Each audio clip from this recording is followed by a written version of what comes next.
Ribuan pengunjung menyerbu objek wisata kolam renang di Malang, Jawa Timur dan mengabaikan protokol kesehatan. Sementara itu, pengelola objek wisata mengklaim meski berdesakan dalam kolam renang, keamanan para pengunjung tetap terjamin.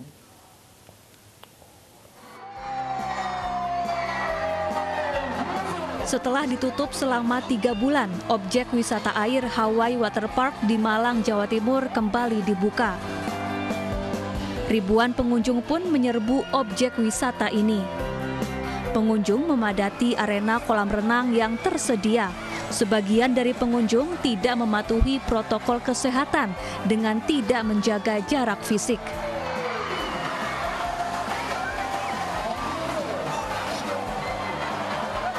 Sejumlah pengunjung mengaku bosan berada di rumah sehingga memutuskan pergi berlibur. Ditambah adanya diskon menarik yang ditawarkan pengelola. Senang Mas, soalnya sudah 3 bulan nggak tamasya ini sama keluarga. Awalnya ada promo ya, akhirnya yang terdekat ke sini lah. Iya. Kenapa memilih awalnya? Yang pertama deket Mas, nggak sampai keluar kota, nggak keluar Bali juga kan. Terjangkau juga, mumpung ada promo yang 30.000 ini, sudah cocok lah. Sementara itu, pengelola objek wisata mengklaim keselamatan para pengunjung dari penularan COVID-19 terjamin. Ia memastikan kandungan bahan kimia pada air kolam renang mampu membunuh virus dan bakteri. Sebelum kita mendapatkan sertifikat, itu ada tes dari Dinas Kesehatan, Dinas Pariwisata untuk mengecek bagaimana kesiapannya untuk kolam renang. Orang-orang kadang-kadang para pengunjung ini banyak yang pada takut. Kenapa takut? Padahal sini juga klorinnya betul-betul sudah memenuhi standar. pH-nya juga memenuhi standar juga. Gitu. Sedangkan dipakai untuk semprot-semprot itu jadi ini yang disinfektan itu juga mengandung klorin ya. Pasti paling aman.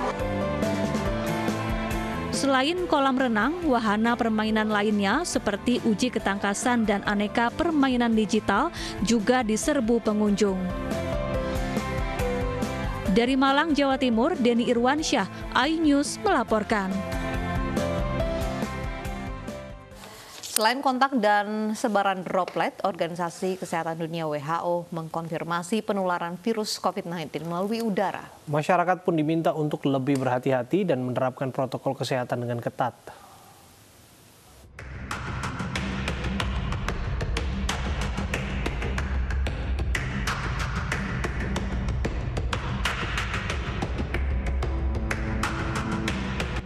Sejumlah pakar menyebut COVID-19 bukan hanya menular lewat droplet atau percikan air liur, tetapi juga bisa menular lewat airborne atau udara. Organisasi Kesehatan Dunia WHO telah mengonfirmasi penularan virus corona melalui udara atau transmisi airborne. These are fields of research that are really growing and for which there is some evidence emerging but is not definitive.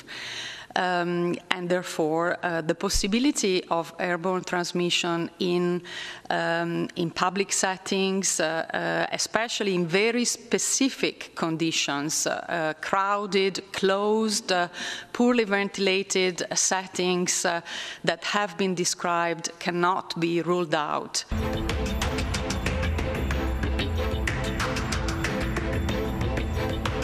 Hingga hari ini masih banyak warga yang berkeliaran di luar rumah. Biasanya warga mendatangi lokasi Car Free Day untuk bersepeda atau berolahraga lain seperti lari. Dengan adanya penemuan baru tentang penyebaran virus corona melalui udara, maka masyarakat diimbau untuk tetap menerapkan protokol kesehatan yang ketat selama berada di ruang publik. Selain itu, juru bicara gugus tugas COVID-19 meminta masyarakat agar mengurangi kegiatan di luar rumah yang tidak penting demi kesehatan bersama. Tim Liputan iNews melaporkan.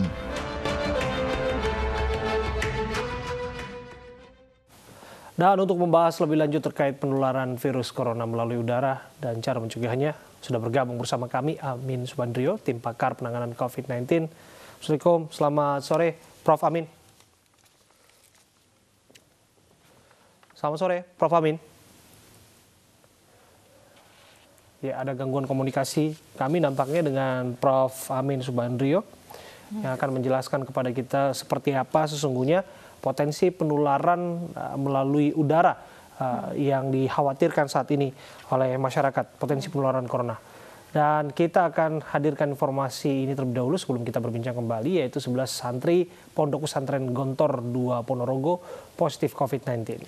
Pihak pesantren memperketat protokol kesehatan termasuk melarang sementara wali santri untuk berkunjung ke pondok pesantren.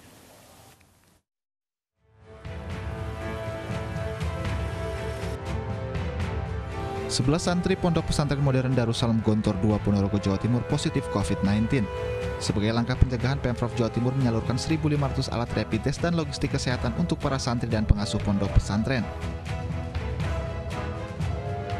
Selain itu, juru bicara Satgas COVID-19 Pondok Pesantren Gontor menyebut telah memperketat protokol kesehatan di pondok pesantren, yakni menerapkan jaga jarak di kelas dan melarang sementara wali santri ataupun alumni untuk berkunjung ke pondok pesantren. Kami kasus ini kan ada di pesantren Gontor yang cabang 2 di Ponorogo. Setelah ada beberapa kasus ini, kami tetap evaluasi dan kita berlakukan masuk kelas pun sudah physical distancing, dan untuk asrama pun untuk tidur sudah kita physical distancing kan. Jadi yang sebelumnya kapasitasnya ada 20 orang dalam satu kamar, itu kami siapkan 8 sampai 10 anak per satu kamar. Jadi sudah cukup memenuhi standar kesehatan dalam protokol kami. Sebelumnya pada 19 Juni lalu ratusan santri Gontor yang berdomisili di Jakarta diberangkatkan ke Ponorogo. Sebelum berangkat, belasan bus dan barang bawaan santri disemprot disinfektan di Asrama Haji Pondok Gede, Jakarta. Tim Liputan iNews melaporkan.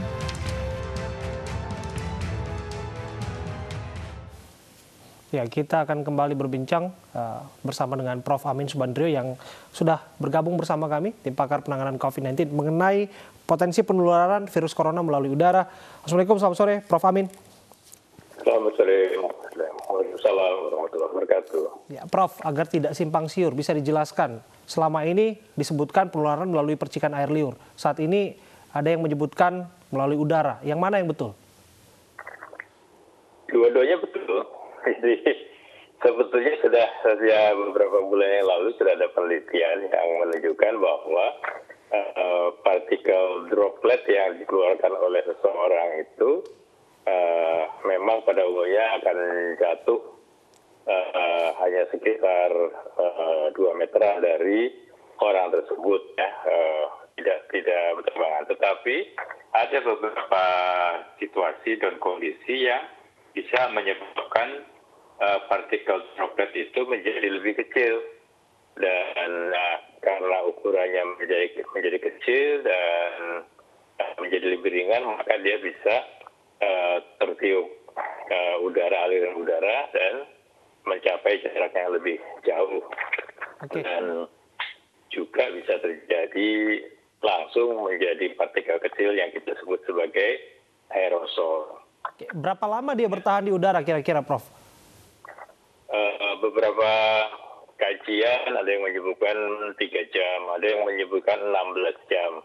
Tapi kalau saya mengacu kepada yang dilakukan yang sudah cukup lama, di sekitar 2-3 bulan yang lalu, itu disebutkan bisa mencapai 8 jam, ya, berada di udara. Tentu sangat bergantung pada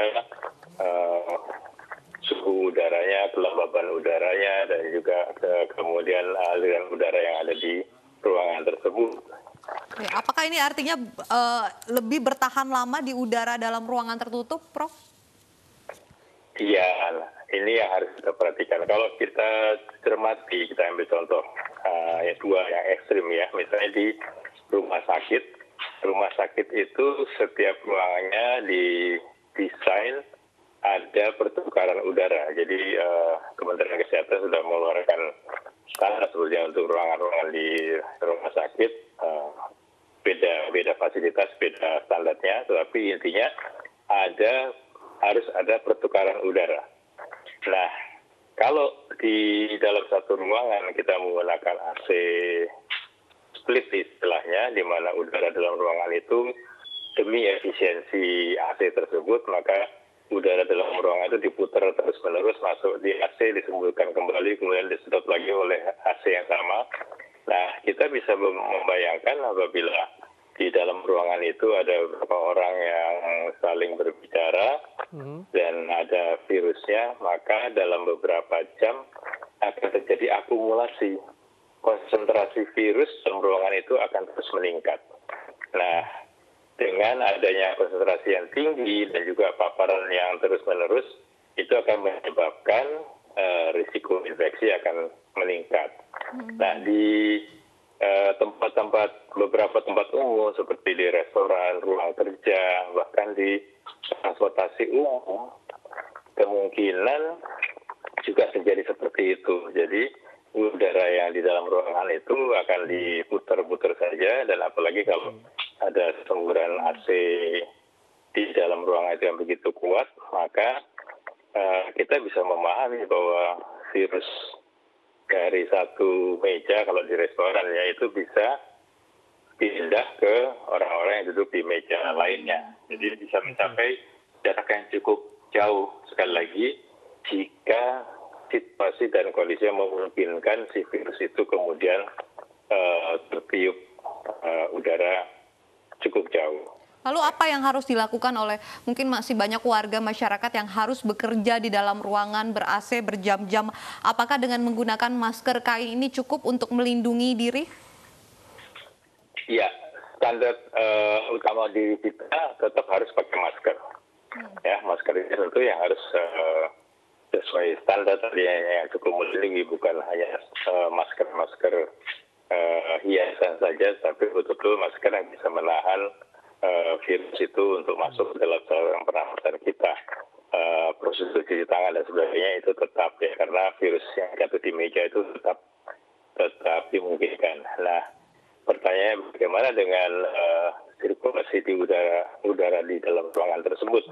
Sekali lagi kita harus memastikan bahwa udara dalam ruangan tersebut alirannya juga tidak terlalu kuat dan juga ada pertukaran udara yang cukup baik, sehingga ada udara segar yang dari luar yang dimasukkan menggantikan udara di dalam ruangan itu, sehingga sekali lagi tujuannya adalah agar konsentrasi virus di dalam ruangan itu tidak terus meningkat. Dan itu juga disarankan untuk tidak berada dalam ruangan yang crowded, yang berkerumun itu untuk waktu terlalu lama. Iya. Sederhananya artinya masker kain tidak bisa mencegah penularan lewat udara itu, hanya lewat masker tipe N95 saja?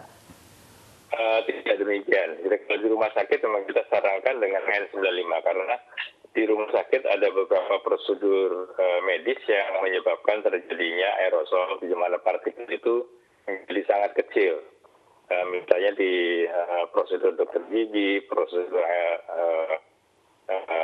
menggunakan nebulizer atau pemasangan ventilator dan sebagainya, itu bisa menyebabkan langsung udara dari mulut pasien misalnya mengandung partikel virus yang sangat kecil, sehingga untuk tenaga medis disarankan pakai 695. Tapi untuk yang kita yang di luar lingkungan rumah sakit disarankan tetap menggunakan masker yang minimum ada 3 lapis lah ya. Artinya kalau cuma satu lapis barangkali porinya terlalu besar.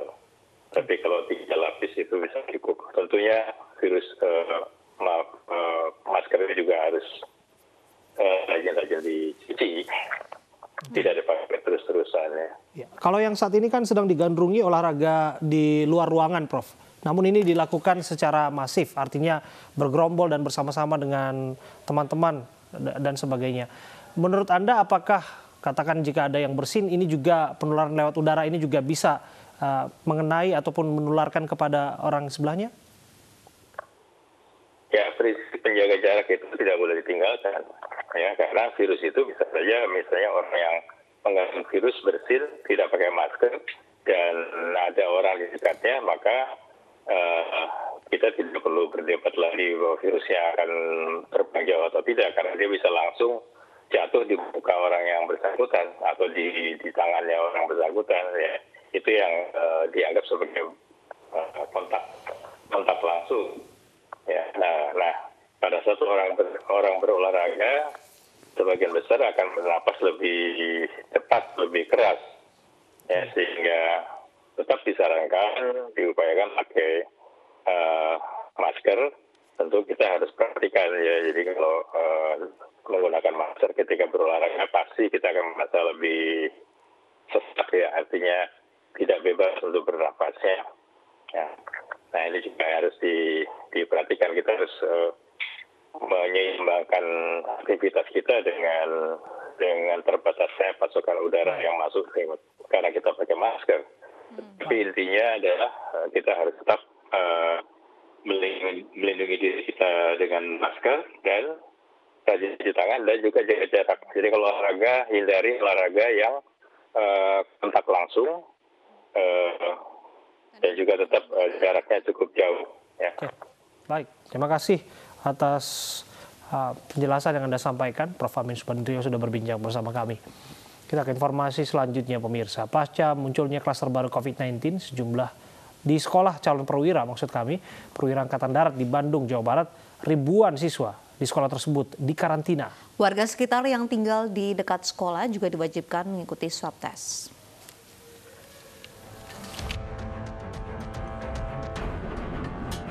Ribuan siswa di sekolah calon perwira Angkatan Darat Bandung, Jawa Barat dikarantina di barak masing-masing. Seluruh kegiatan di tempat ini pun dihentikan sementara. Petugas juga terus menyemprotkan disinfektan di setiap sudut bangunan.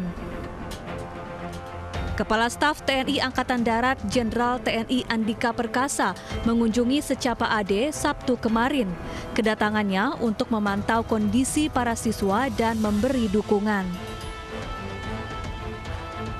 Siswa yang positif tadi, intinya mereka harus punya keyakinan. Semuanya tadi yang ada di depan saya tidak merasakan apapun. Tapi sebagian justru mereka kepikiran. Nah inilah yang saya sampaikan, saling menguatkan. Kalau soal pengawalan agar mereka lebih baik, pemberian obat, vitamin, cukup tidur, cukup makan sudah di-handle oleh Komandan Secapa, Komandan Puspom, diawasi oleh Komandan Kodim. Tetapi mereka harus saling menguatkan dalam hal psikis. Sebelumnya, 1.280 siswa sekolah calon perwira Angkatan Darat di Bandung, Jawa Barat dinyatakan positif COVID-19. Kasus ini terungkap dari pemeriksaan 2 siswa yang sebelumnya pergi ke rumah sakit untuk memeriksakan penyakit bisul dan masalah tulang belakang. Namun setelah dari rumah sakit, 2 siswa ini diketahui positif COVID-19 dan menulari rekan-rekannya.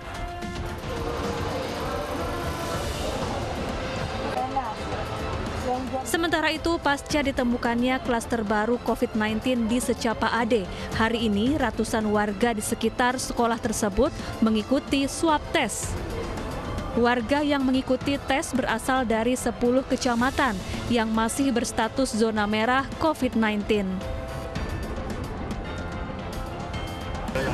Ya gini, kita terus berjalan, dari petugas itu berjalan terus. Siapa yang sudah bersedia, ya kita ambil, ya kita periksa. Kan kita juga nggak bisa maksa-maksa mereka ya, saya kira seperti itu. Pemerintah Kota Bandung terus mengajak warga untuk mengikuti rapid dan swab test demi melacak penyebaran COVID-19. Dari Bandung, Jawa Barat, Tim Liputan iNews melaporkan. Jumlah pasien positif COVID-19 di Indonesia masih terus bertambah menjadi total 75.699 pasien. Tambahan pasien positif COVID-19 terbanyak berasal dari Jawa Timur dan DKI Jakarta.